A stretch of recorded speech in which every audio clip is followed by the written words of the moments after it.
World War II veteran Buddy Galvin survived 30 missions as a navigator in England, receiving the Distinguished Flying Cross for his service.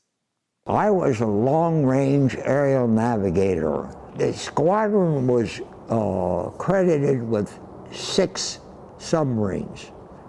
The method was so crude. All you had were depth charges. We were jumped a couple of times by Ju-88s, German fighter planes. It was stressful. It was stressful. And the weather was bad. The weather was bad. We lost about 50% of our squadron. I often, especially during holiday seasons,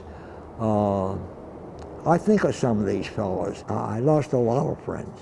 How did you cope? Well, there was no other way out. You had to cope.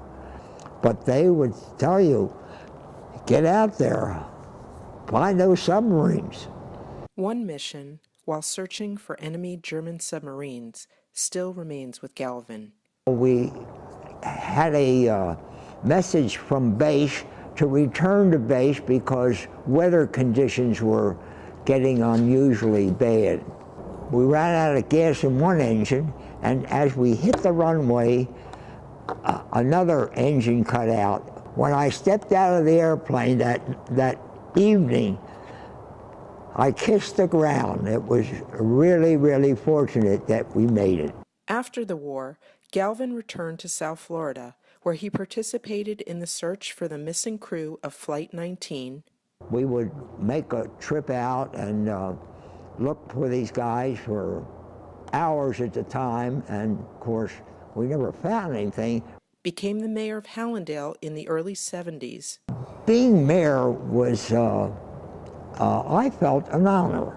And was instrumental in naming the airport Fort Lauderdale Hollywood International. Every time I come here, I'm amazed at seeing these big airplanes landing here. I mean, this was nothing.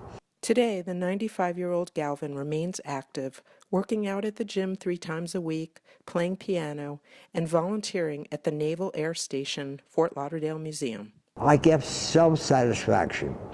I'm paying back something to the community. At this stage, I live alone, and life goes on, and I'm still enjoying life. I look forward to every day as it comes.